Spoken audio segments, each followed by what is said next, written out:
Algebra 2, Lesson 7-5, Exponential and Logarithmic Equations, Part 2. Part 2.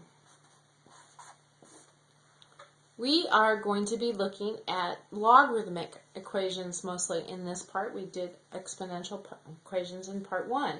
So let's get going. What is a logarithmic equation? Well, as I'm sure you can probably guess, a logarithmic equation includes one or more logarithms involving a variable. So here's an example. Log of 4x minus 3 equals 2. Now notice there's no base here, so what does that mean? Yep, you're right. It's a common log, or it's base 10.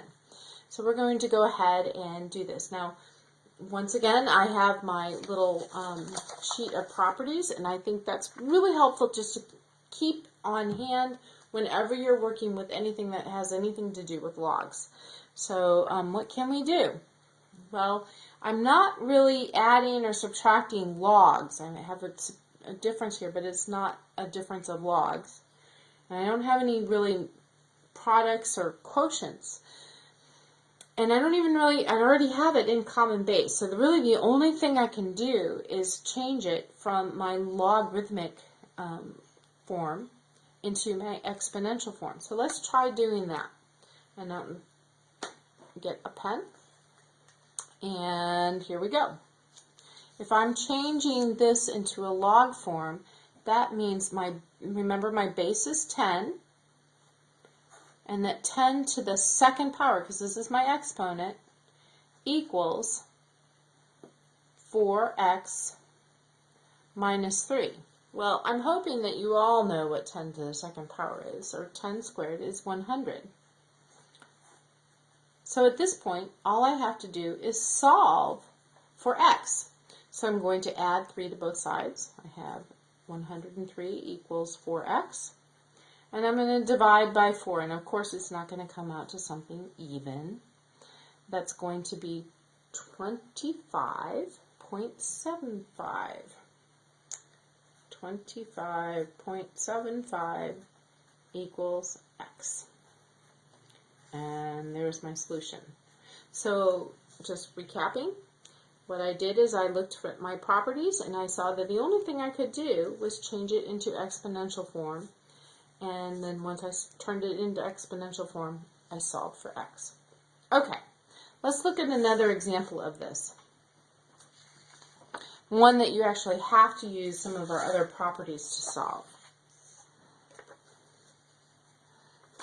We have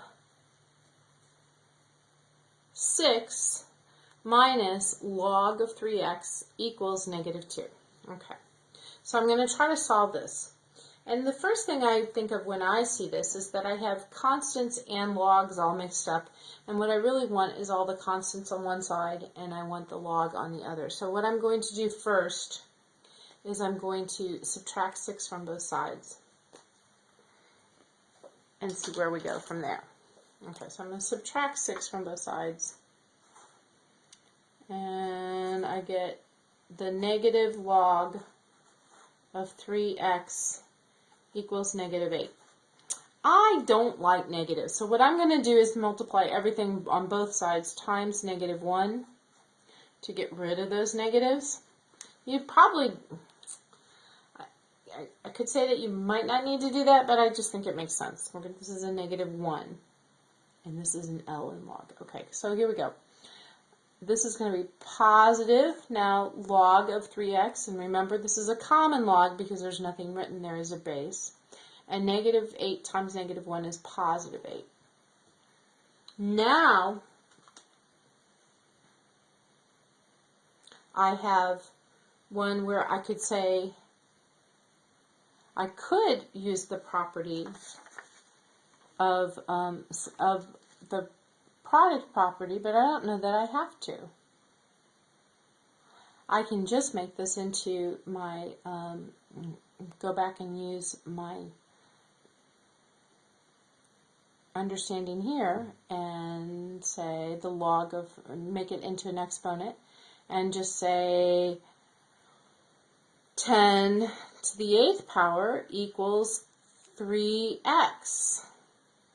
And 10 to the 8th power, of course, is 10 and 3 zeros, or 8 zeros, I'm sorry. 1, 2, 3, 4, 5, 6, 7, 8 equals 3x.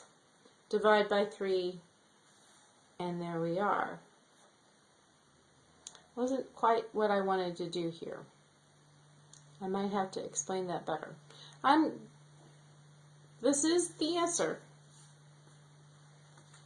However, I'd like to try another one, and I'm just going to pull it off the cuff and try to do another one on a separate piece of paper. So, for example, you might have something like 2 times the log base 3 of x equals 5. Here's one that we're going to have to use some properties. Okay.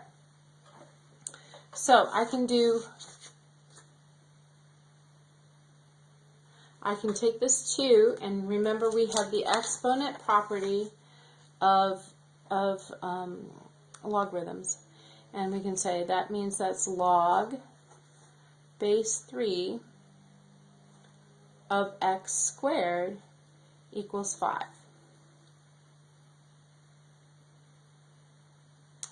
And then I can say that I can change this one back into my exponent,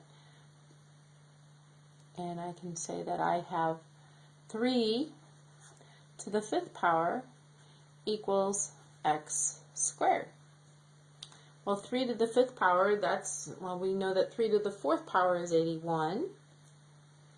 81 times 3 is 243. I'm sorry, 243 equals x squared. And then I can take the square root of both of these. And I'm going to get my calculator to do that. 243 square root is 15.5. So x equals approximately 15.5884. We'll round to just 8. There we go. And notice that I used a property to solve this. Could have also, okay. Anyway, there are some that use the property of adding, expanding, and compressing as well. In fact, I have a few examples that I'd like you to try. This would be, once again, a good time to turn off to pause your video and try these on your own. And in just a few seconds, I'm going to put the solutions on, but I want to give you the opportunity to pause this and try these on your own first. And I will show you the solutions, which are here. This also there's a lot of work on this page, so you might want to stop this one and pause it and see if you can follow my work. This concludes chapter 7. So I'm hoping that you now know everything you need to know about logarithmic equations and how to solve them. See you in class.